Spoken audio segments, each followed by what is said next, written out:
Boa noite, pessoal. Nós somos o grupo 8 e hoje iremos falar sobre a teoria da Gestalt.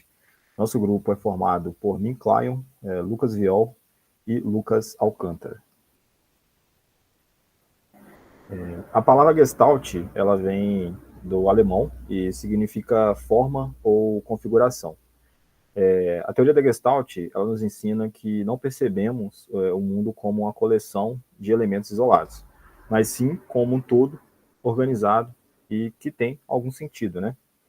A Gestalt ela surgiu no início do século XX, na Alemanha, pelas mãos do psicólogos visionários Max Wertheimer, Kurt Kofka e Wolfgang Kohler. Esses três questionaram a visão tradicional da psicologia, que basicamente na época se concentrava em analisar as partes individuais da experiência. Um exemplo clássico que deu origem à teoria da Gestalt foi quando o Max Wertheimer, em uma viagem de trem, ele observou que as luzes piscando na estação, elas criavam uma ilusão de movimento, mesmo que essas luzes elas estivessem estáticas, né, ou seja, paradas. E essa percepção, né, durante essa viagem, levou o Wertheimer a questionar como nossa mente organiza os estímulos visuais, né? E a partir dessa observação, ele concluiu que nossa percepção não se baseia na soma de elementos individuais, mas sim na organização desses elementos em um todo significativo. A teoria da Gestalt, ela também surgiu como uma reação à psicologia associacionista, né, que predominava na época. O associacionismo, ele defendia que a percepção era formada pela soma de sensações individuais, né, como tijolos em uma construção. No entanto, o Weiterman e seus colegas, né, eles argumentavam que essa visão era incompleta e inadequada para explicar a complexidade da percepção humana. Então, a Gestalt ela veio para propor uma abordagem alternativa, enfatizando que a mente humana ela organiza ativamente as informações sensoriais, né, e buscando padrões e estruturas coerentes. Em vez de simplesmente somar elementos, a mente busca relações e conexões entre eles, criando um todo significativo. Um bom exemplo seria a questão do movimento Phi, que veio a ser movimento Phi depois dessa viagem do Weiter, né, na qual ele observou a luz piscando durante a viagem de trem. Né?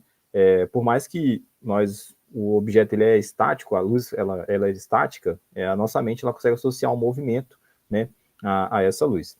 E a teoria da Gestalt ela desafiou, né, a visão atomista da percepção, propondo que o todo ele é maior que a soma das partes, né? E essa ideia ela foi revolucionária e influenciou não apenas a psicologia da percepção, mas também diversas áreas do conhecimento, como a psicologia da aprendizagem e a psicologia social e o design. Também essa teoria da Gestalt, junto com o movimento Phi, logo mais ela veio como base para a teoria do cinema, né? Que basicamente nós sabemos que hoje uma filmagem ou gravação, ela é um conjunto, né, de imagens estáticas que quando posto movimento, a nossa mente ela consegue associar, né, que aquilo ali gera um movimento e assim nós conseguimos ter uma filmagem, digamos assim. Agora eu vou passar a palavra para o Lucas para ele dar continuidade ao nosso trabalho. Boa noite. Agora a gente vai falar um pouquinho sobre as principais ideias e teorias, né? Começando ali pela totalidade organizada. Nessa totalidade organizada, Gestalt, ele argumenta que a experiência consciente ela não é a soma de estímulos individuais, mas sim um todo estruturado e significativo. E o que isso significa, né? É que quando percebemos alguma coisa, o nosso cérebro ele organiza os elementos de forma coerente e cria um padrão que faz sentido. Um exemplo clássico é a percepção dos rostos, onde reconhecemos um rosto como um todo, mas que alguns detalhes individuais mudam, por exemplo, a barba ou o óculos. Um pouco da lei de Prägnanz, ou lei da simplicidade, né? É um princípio que afirma que nossa mente ela tende a organizar a percepção da maneira mais simples, regular e estável possível. Quando vemos um conjunto de formas ou estímulos, né, interpretamos a disposição de forma mais organizada e significativa possível. A mente ela prefere um padrão que tenha regularidade, simetria, simplicidade e equilíbrio. Um exemplo, né, é que se a gente olhar um desenho de círculos ligeiramente incompletos, a gente tende a fechar esses círculos mentalmente, de forma que a gente perceba o círculo completo. falando um pouco sobre o isomorfismo psiconeural. É um conceito que propõe que há uma correspondência estrutural entre o que experimentamos mentalmente e os processos neurais do cérebro. O que significa, né? É que a maneira como a gente percebe o mundo, ela reflete os padrões específicos da atividade cerebral. Um exemplo é quando reconhecemos um objeto visualmente, a representação neural do nosso cérebro se organiza de maneira semelhante à estrutura percebida. Isso sugere que os padrões de percepção não são apenas psicológicos, né? Mas possuem uma base fisiológica real no cérebro. Pode passar, fazendo um favor. Agora a gente vai falar sobre os insights, né? Que é a compreensão súbita da estrutura do problema. Falando um pouco agora sobre a reorganização perceptiva, né? O insight ele ocorre quando há uma reorganização repentina da percepção do problema e permite que a solução, né, apareça de forma súbita e completa. Diferente da aprendizagem por tentativa e erro, o insight ele envolve um salto cognitivo, onde o indivíduo enxerga a estrutura do problema de maneira diferente e chega à solução intuitivamente. Um exemplo, né, é quando você está tentando resolver um quebra-cabeça sem sucesso, de repente, ao mudar sua abordagem, ele percebe que como as peças deveriam ser encaixadas e resolve o problema imediatamente. Houve um estudo com os chimpanzés, né, onde o Wolfgang, o Kohler, demonstrou que o fenômeno dos insights, os seus experimentos, foi feito com os chimpanzés. Ele colocava desafios que exigiam mais do que simples tentativa e erro e levava os animais a precisar enxergar a relação entre os elementos da situação. O experimento que ficou famoso envolvia o chimpanzé Sultan, que precisava alcançar uma banana fora de seu alcance. Inicialmente ele tentava pegar a banana por conta própria, ficava pulando, mas sem sucesso. E depois que ele percebeu um bastão próximo, ali encostado na sala, ele utilizou o bastão para pegar. E foi um momento de compreensão súbita e que exemplifica o insight, né? Essas ações como Gestalten foi o Kurt Kofka que expandiu os conceitos de Gestalt para além da percepção visual, que ele aplicou as ações aos comportamentos humanos. Ele argumentou, né, que nossas ações também possuem uma organização e estrutura, funcionando como o Gestalten, né, que é a totalidade organizada. O exemplo, né, é que ao andar de bicicleta, no início a pessoa pode focar em cada movimento isolado, pedalar, equilibrar e segurar o guidão. Só que com o tempo esses movimentos são integrados em uma única estrutura organizada. E o ato de andar de bicicleta se torna fluido e natural, né? O Kofka ele sugeriu que atividades como cantar, escrever, desenhar ou caminhar são organizadas como um todo coerente e não uma simples soma de movimentos. Diferente ali de andar de bicicleta. Isso reforça que a ideia central de Gestalt, busca sempre estruturar a experiência de forma mais significativa e eficiente. Pode pular, fazer um favor. Agora um pouco dos princípios, né, de Gestalt. Ele começa falando sobre a proximidade, que elementos próximos tendem a ser percebidos como um grupo ou padrão.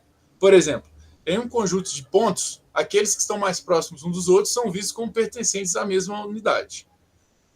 Essa semelhança, né, ou similaridade, é que objetos semelhantes em forma, cor ou tamanho são agrupados pela mente, criando uma percepção de unidade. Por exemplo, num padrão de círculos e quadrados misturados, os círculos são agrupados separadamente dos quadrados, devido à sua semelhança. E o fechamento é que a nossa percepção ela tende a completar figuras inacabadas para formar um objeto completo e reconhecível, que foi o exemplo dos círculos, né, que a gente falou que quando seu cérebro vê uma parte pequena faltando, ele ainda percebe como um círculo completo. Existem algumas outras, mas as mais relevantes são essas. Pode passar, eu vou passar a palavra para o Lucas Alcântara agora.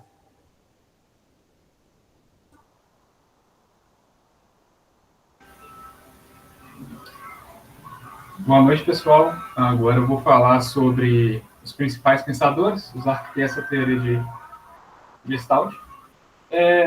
Vou começar pelo Marx. Ele foi um crítico do sistema educacional da sua época. Para ele, a verdade ela consiste em determinar a estrutura total de experiência e não captada por sensações e percepções singulares associadas. Aí nós temos o Wolfgang, que juntamente ao Marx, ele também apreensão do conceito, que se refere a uma percepção mental súbita e clara que ocorre durante a resolução de problemas, né, onde a solução ela surge repentinamente. Aí nós temos o Kurt. O Kurt, assim como o Marx, como o Wolfgang, ele era também um psicólogo que apresentava um conceito, e onde ele acreditava que o todo é diferente da soma das partes. E que a mente percebe uma série de elementos individuais como um todo.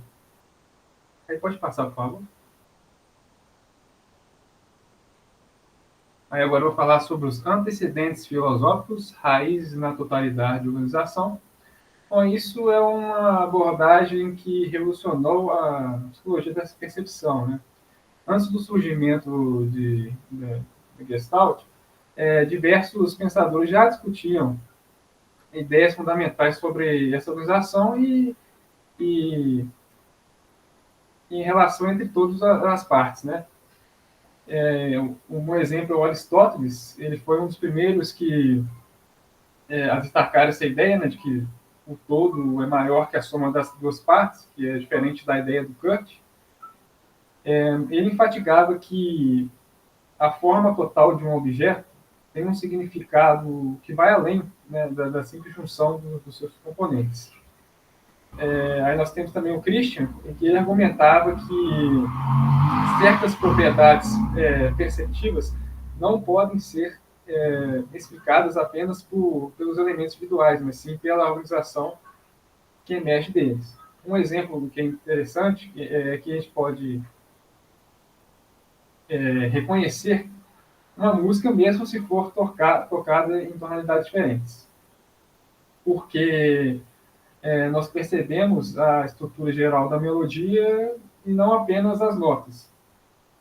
Já Immanuel, ele dizia que o nosso cérebro ele categoriza e estrutura as informações vindas dos sentidos para criar significado.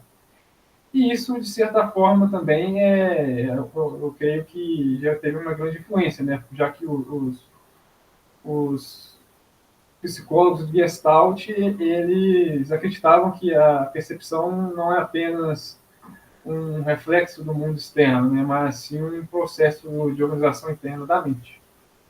Aí pode passar, por favor.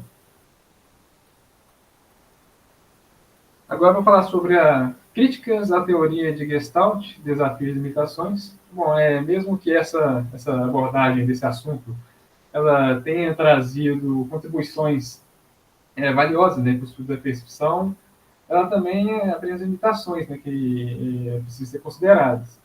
Aí são quatro principais. A primeira é a falta de precisão. Muitas leis, como proximidade, semelhança, fechamento, são escritas assim de maneira intuitiva. Eles escreviam pelas intuições deles, que eles acreditavam. Mas não era, como é que eu posso dizer, não tinha critérios, né, matemáticos ou operacionais claros para medir esse efeito. Aí isso torna difícil testar algumas afirmações da teoria e isso limita também a sua aplicação, né? Aí eu vou falar sobre natureza descritiva agora. Ela explica como percebemos padrões e formas organizadas, mas não fornece uma explicação causal também detalhada sobre o mecanismo neural e cognitivo. Um exemplo aí é o estímulo visual em padrões correntes, né, que eles falam da teoria, mas eles não explicam como exatamente e o porquê que o cérebro faz isso. Então, é uma teoria também que tem que ser analisada. Agora, eu vou falar sobre o isomorfismo.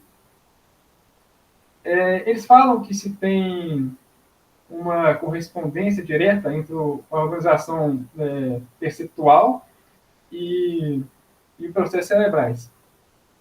No entanto, não tem nenhuma evidência, né, que comprove essa hipótese, já que a neurociência de hoje em dia, ela mostra que o funcionamento do cérebro é muito complexo, então é muita coisa para estudar.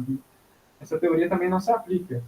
E também a gente tem a experiência passada, que por último, né, para encerrar, o que é a experiência passada? Ele acreditava que os princípios da organização perceptiva eram inatos e universais, mas pesquisas posteriores mostram que nossas experiências anteriores moldam a forma como nós interpretamos estímulos visuais, auditivos. E aí também tem um belo exemplo aí que, por exemplo, um músico que pode perceber uma melodia de maneira diferente de alguém que não tem treinamento musical. Um exemplo também que a gente pode ver é o violão, que quem já está acostumado com o violão, por exemplo, consegue afinar no ouvido, mas quem não tem, está começando a tocar violão, não tem essa percepção. Aí eu vou passar a palavra, já encerrei, vou passar a palavra para o Lion novamente. E para encerrar, a teoria da Gestalt, ela nos proporciona uma visão poderosa de como percebemos o mundo. Ela nos faz lembrar que a percepção é um processo ativo e que nossa mente busca constantemente organizar e dar sentidos às informações que recebemos. E também, ao compreendermos os princípios da Gestalt, podemos apreciar a complexidade da percepção humana e aplicar esse conhecimento em diversas áreas de nossas vidas.